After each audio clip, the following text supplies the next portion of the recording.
Kota Gede merupakan bekas kerajaan Mataram Islam yang pertama, sehingga kawasan ini sangat penting bagi sejarah kebudayaan di Jawa terutama dan juga di Indonesia pada umumnya.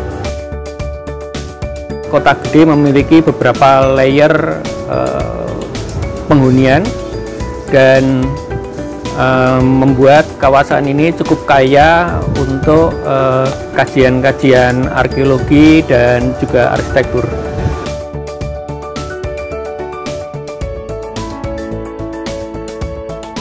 Pada masing-masing bangunan, sebagian telah dilakukan konservasi yang baik berupa perbaikan, kemudian juga sebagian mengganti misalnya bagian-bagian yang rusak, atau bahkan mendirikan bangunan-bangunan yang baru, ya, meskipun menggunakan gaya yang lama.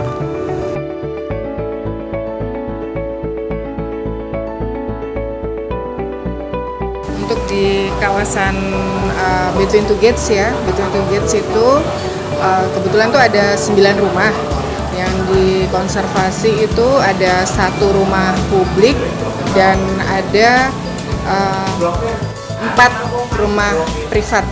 Jadi maksudnya publik di sini yaitu rumah yang nantinya itu bisa digunakan oleh warga sekitar. Kalau rumah privat ya hanya memperbaiki tapi tidak digunakan untuk warga seperti itu.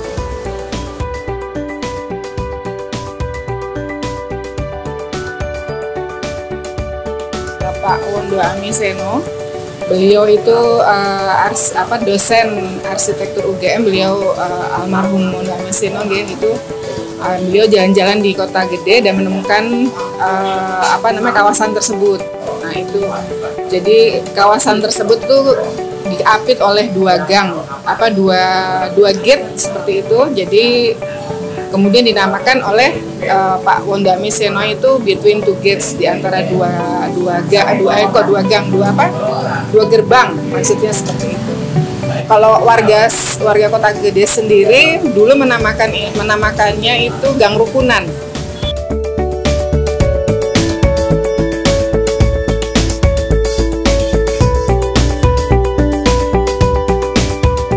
Bangunan tradisional umumnya rentan rusak karena sudah berusia lama, kemudian terbuat dari bahan-bahan yang mudah rusak juga, sehingga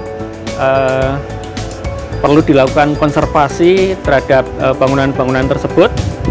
Hanya masalahnya adalah umumnya bangunan-bangunan ini dimiliki oleh masyarakat, masih digunakan, sehingga kita harus melakukan konservasi yang bijaksana dan memperhatikan perkembangan yang terjadi di dalam masyarakat dan dalam kebudayaan tersebut.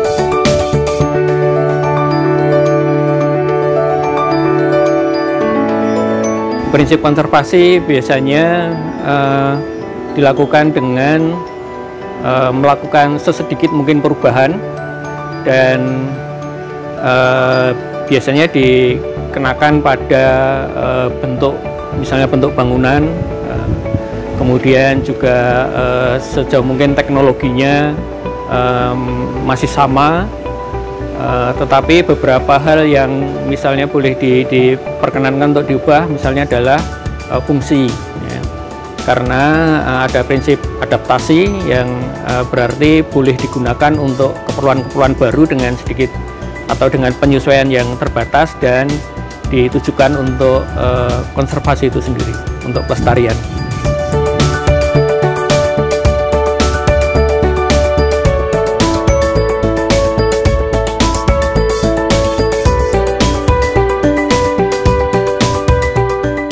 Judulnya konservasi berarti paling tidak harus mendekati aslinya ya.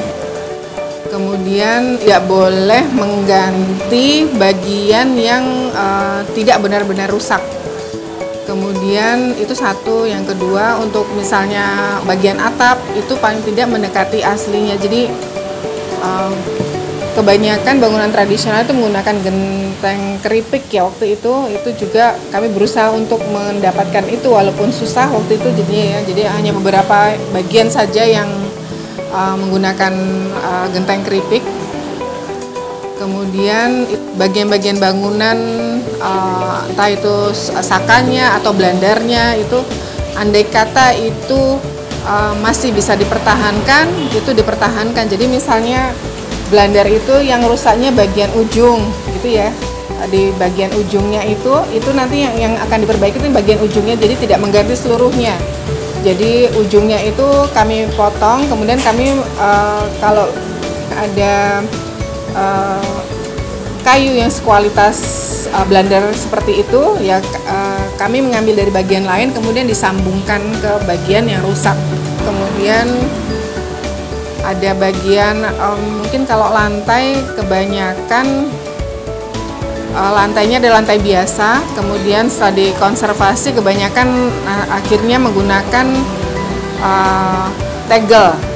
Jadi kemarin ada produk tertentu ya, produk tradisional ya, pakai tegel kunci seperti itu. Jadi untuk mendekati kesan tradisionalnya itu masih ada, jadi tidak menggunakan keramik modern seperti itu, tidak. Untuk kerusakan yang tidak begitu parah, yang tidak harus penggantian pada bangunan sendiri, itu biasanya ada perlakuan khusus, entah itu dikasih resin atau mungkin kalau tempatnya Pak Joko kalau tidak salah itu kerusakannya tidak begitu parah, jadi hanya dibersihkan pakai tembakau waktu itu. Jadi di sokonya itu, jadi masih ada alur-alur bekas rayap itu, jadi cuma disuntikan air tembakau kemudian digosok seperti itu. Pertama mengawetkan kayu juga, yang kedua dia mengusir rayap. Kemudian ada beberapa hal lain, mungkin kalau rumahnya Pak Joko itu ada beberapa penambahan ya, misalnya kemarin itu tidak menggunakan bambu sirap itu setelah berdiskusi dengan yang lainnya gitu, dengan OPKP juga, itu kira-kira bisa mengurangi nilainya enggak ya. Terus setelah dilihat toh itu kan tradisional, akhirnya diputuskan untuk tetap dipasang sebagai plafon yang menempel di atap.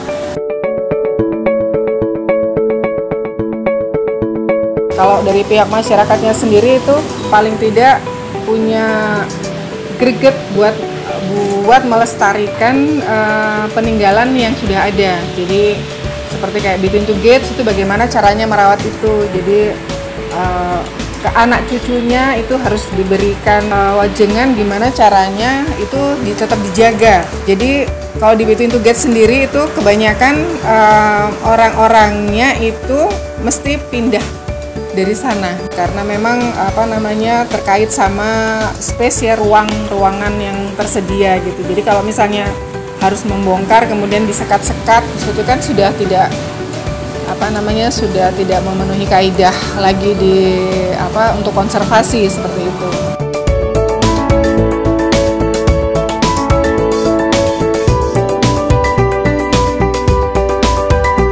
Seringkali terjadi permasalahan di antara kalangan arkeologi dengan masyarakat karena perbedaan pandangan terhadap masalah-masalah konservasi atau masalah-masalah pelestarian.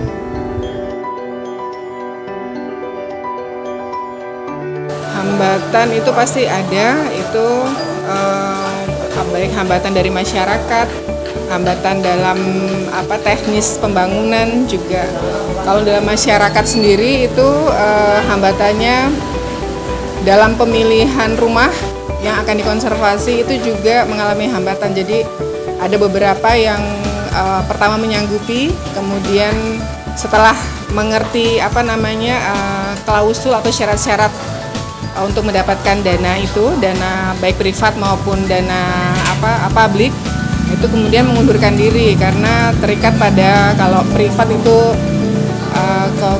kurang lebih itu 10 tahun, sedangkan yang publik itu sekitar 25 tahun untuk dalam hal setelah dikonservasi itu tidak boleh diapa-apakan, maksudnya tidak boleh dirubah lagi seperti itu. Kemudian hambatan lainnya lagi itu ketidaksetujuan ahli waris. Nah, ahli waris juga ada yang setuju, ada yang tidak setuju. Jadi kami mengambil jalan tengah untuk kalau yang abu-abu seperti itu kami tidak berani untuk mengambil keputusan untuk dikonservasi seperti itu. Undang-Undang Cagar Budaya juga sudah menetapkan beberapa prinsip dalam konservasi. Prinsip-prinsip misalnya harus menjaga teknologi, menjaga bentuk yang sejauh mungkin kita dapat melestarikannya untuk generasi berikutnya.